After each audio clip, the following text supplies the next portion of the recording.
I'm gon' ride, we gon' ride, who gon' slide, we gon' slide, they my guys, they my slimes. Clip up the ride out. I'm gon' ride, we gon' ride, who gon' slide, we gon' slide, they my guys, they my slimes. All out when we ride out. The next topic we're going to discuss on Boxing Bros are the rumors that the pay-per-view between Manny Pacman Pacquiao and Yordenis GOAT for GOAT Ugas, that's G, that's from G, only did 250,000 pay-per-view buys. All right, G, fill us in. Yo, All right, before G goes, we got to get those shirts popping off with the go and then the forward and the never go. We got to get those shirts popping off and get the chains going.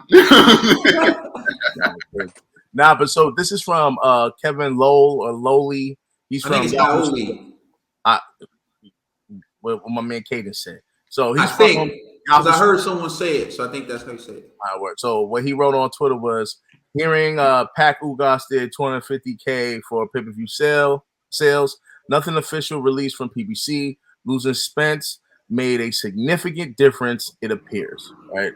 So pretty much what he's saying is, sounds like Ugas is the reason for these poor pay-per-view buys, but I guess we could pass it to Trill to see what Trill's thoughts on this situation with the 250,000 pay-per-view buys for Pacquiao versus Ugas. I'm not shocked.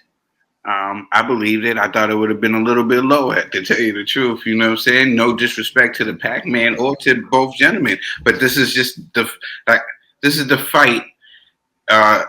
This isn't the fight that people wanted to see. Basically, they wanted to see Earl and Pacquiao, and if this was Earl and Pacquiao, you would have been seeing 2 million probably. But this wasn't the fight that people wanted to see. And I'm jumping out the window with the 2 million. I'm just saying. I know you were exaggerating. I didn't want people going crazy in the conversation. I was just, people going. Yeah, tell you 2 million. Before they even get to the part where you said, "I know I'm just jumping out the window," there's already gonna be someone. Who's this Trill guy? What the what? Because it's getting to this area where we were paying so much for crappy fights. Y'all were doing this to the public so much. Like the public they're not just buying anything now. A lot of things is going on with the economy. People ain't just buying anything now.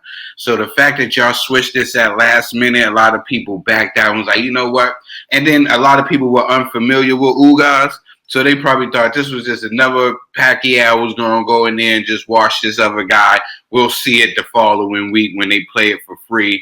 So people wasn't so excited for the fight, especially when they realized that it wasn't Earl.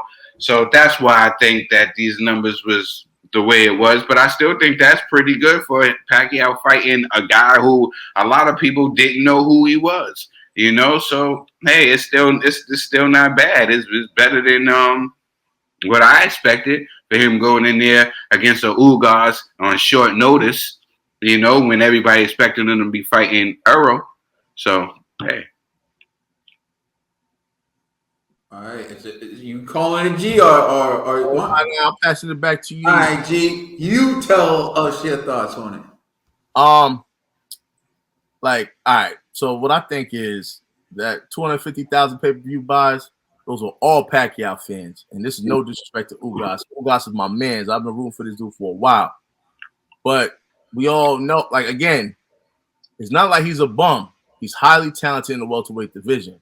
But in comparison to all the stars in the welterweight division, he has the least amount of star power. So, it was pretty difficult for Pacquiao to sell this pay-per-view. Let's just be real, right? Ugas, man, I just have to be real. And I'm not saying this to sound racist, phobic or anything, but he doesn't speak English. And you gotta understand that's key when it comes to selling big fights. It just is, right? And so he doesn't really have a name, and he doesn't speak English, and he's a last minute replacement. This is a formula for failure. It just is. You know what I'm saying? So, and what doesn't he do again? What? He doesn't speak what? He doesn't speak English, Oh, bro. we didn't hear All you right, the yo, first two times. before G continues though, because Trill, I think you brought up a great point when we were at the gym, talking about not speaking English in proof that it matters. Do you remember the point you brought up? Mm-hmm. You want to share with the people? Now you can. Well, basically, what Trill was saying was it's not like it's to knock or G's not trying to be disrespectful by saying it, but he's saying it matters. And how you know it matters is you look at guys like Miguel Cotto Mm-hmm. who learned how to speak English so that he can cross over to the American public. Even the great Manny Pacquiao himself learned how to speak English so he can cross over to the American public. Even And you Canelo. look at these fighters, look at Canelo now is even learning English, and you see Canelo bust out some English on Demetrius Andrade at the presser. So what he's saying is, like, oh, F you out. You hired. get the F out of here. He was like he was practicing English for that moment. He was happy. He said, "All the English lessons are working now." But yeah. So although when G says it, it may or like you have to understand with all the faces you see on the screen, no one has malintent with what they're saying. But some people may say like, "Oh, he's xenophobic," but nah. What he's saying is in boxing, and the history's there, that when you want to cross over, one of the successful ways to do it is to learn English, just like all the other fighters that I just mentioned. So it doesn't mean you can't be a big star without knowing how to speak English, but it is one element that matters and has been proven to help, which is why these other fighters learn English. So I thought that was a great point that Trill brought up at the gym. Hearing G say it the way he said it, I felt like it would be So they know it. So go ahead, G. Yeah, but I appreciate Kaden adding on to that because, we've heard Dillian White, we've heard Tyson Fury say stuff that sounded borderline racist, you know what I'm saying? And I'm like, But in this equation, man, listen, it was just Ugas was last minute. I can understand if it was Pacquiao versus Sean Porter, last minute replacement, it would have did a lot better because, Porter, he's out there, he's vocal, he'll talk about, he has his own podcast. So he's visible out here in these boxing streets. Ugas, not so much, and it would help. I'm just saying, last minute replacement. Nobody was really looking for Ugas like that. The only time Ugas' name was even mentioned was Ugas has Pacquiao's belt. Other than that, his name wasn't even out there in the media like that, like real rap, So when you look at all of these things, when I see that 250,000 pay-per-view buys, I honestly think that's all Pacquiao fans that supported this fight. Ugas, I'm hoping after this win, the tide will change, and next time Ugas does a pay-per-view, then we'll start seeing people supporting Ugas. But as of right now, this shows to me this is all Pacquiao, and it shouldn't negatively reflect Pacquiao in any way because, again, it takes two to dance, and you want a partner that could generate buys. Earl Spence would have did that. Even TC would have did that. Ugas, not so much, but that doesn't discredit Ugas' skill, talent, or his potential in the boxing game. TBE, baby. Man, it was expected. Like I didn't expect Ugas to draw names. Was Pacquiao Spence was like the biggest fight of the year, and the unexpected injury to Spence, literally like 2 weeks before the fight, makes everybody like who's Pacquiao gonna fight next. So when Ugas was announced, everybody who already bought that who pre-ordered it probably already once they heard the injury was like refund, give me my refund. So at this point, it is what it is. But I'm not like it happens. But Ugas, we know you're not one of the fancier names in the welterweight division. But I'm not mad at the Pacquiao or whoever the promoters may be mad at the sales, but that's what insurance is for. And, Okay, bro, you got something to say? Go ahead. nah, I was just laughing, right? I was dying when G was talking, man, the whole time, because G was making some points, but they are hilarious. Because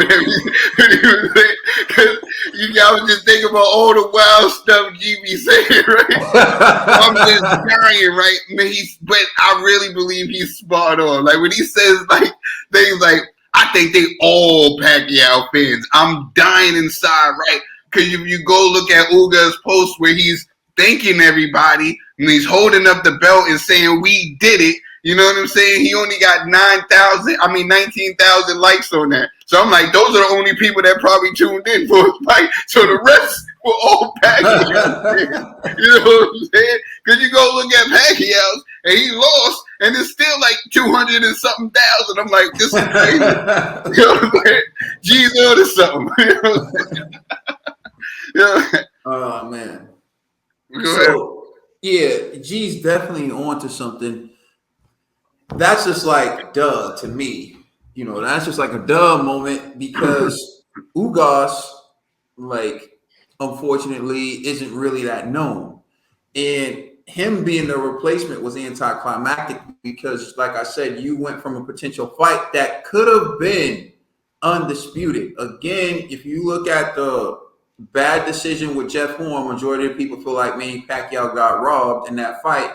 And he went on to beat Keith Thurman in 2019 to be the WBA champion, only to be deemed champion in recess to a guy that he just fought and lost to. But anyway, the point is, Earl Spence versus Manny Pacquiao could have, I mean, at least definitely should have been for 3 belts, the WBA, the IBF, and the WBC. So you're talking about possible unification bout. You're talking about 2 guys who've had pay-per-views. Despite what people want to say about Spence, he's had good showings on pay-per-view against guys like Sean Porter and even Danny Garcia and Mikey Garcia. People want to act like, 300,000 isn't good, 250,000 isn't good. Well, show me guys who are pulling in better numbers. You're only going to the upper echelon elite. And it takes 2 stars to make a major pay-per-view buy. It takes 2.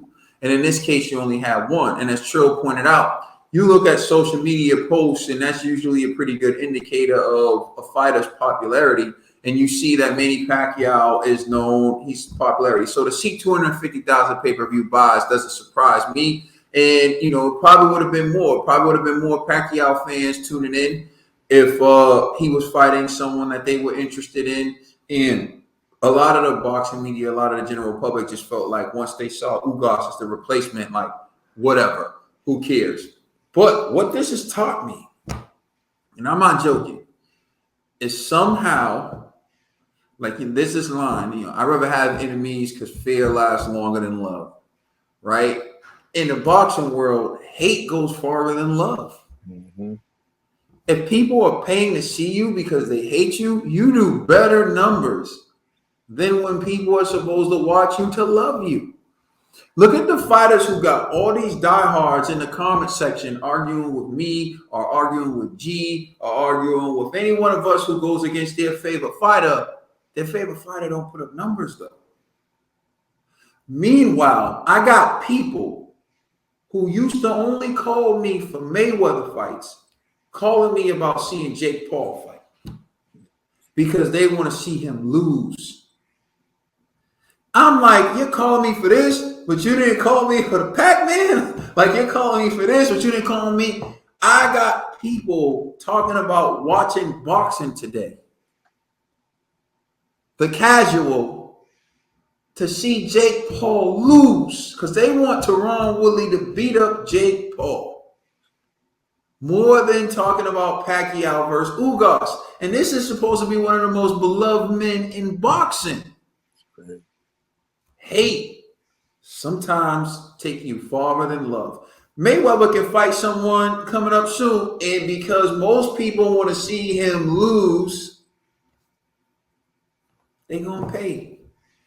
So it That's doesn't. what I said in the gym yesterday, fellas. I said this to Stretch. Hate motivates. You know what I'm saying? Sometimes you need that hate to make it in this world. I'm just saying. Well, I don't understand because people. It's just one of those things that I just want to point out. Is I just find it so weird that Manny Pacquiao could be fighting. This could be his last fight. People know that going in.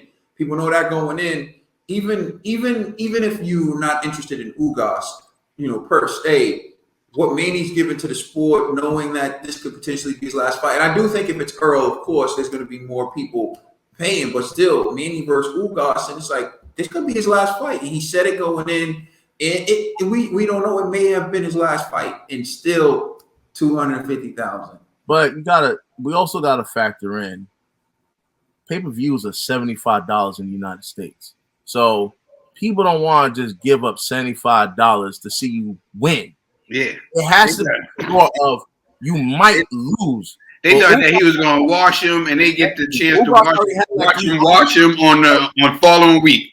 Exactly. So, that's now if Ugas was undefeated, maybe the sales would have been up there more so, even if he doesn't have like a huge country or he speaks English and things of that nature. But there was really no selling point for Ugas. Like when you really think about it, like what about Ugas that you could sell and be like, yeah, this dude is high level competition for a Pacquiao on the same level as a Earl Spence or a TC. He doesn't have that allure. So are you willing to really pay, unless you're like a real diehard like us, the casual is not going to pay $75 to watch Pacquiao violate Ugas because they're going to like, who's this Ugas dude? So that's why it's just unfair for Pacquiao, man. It's really not his fault. It's a last minute replacement too. So.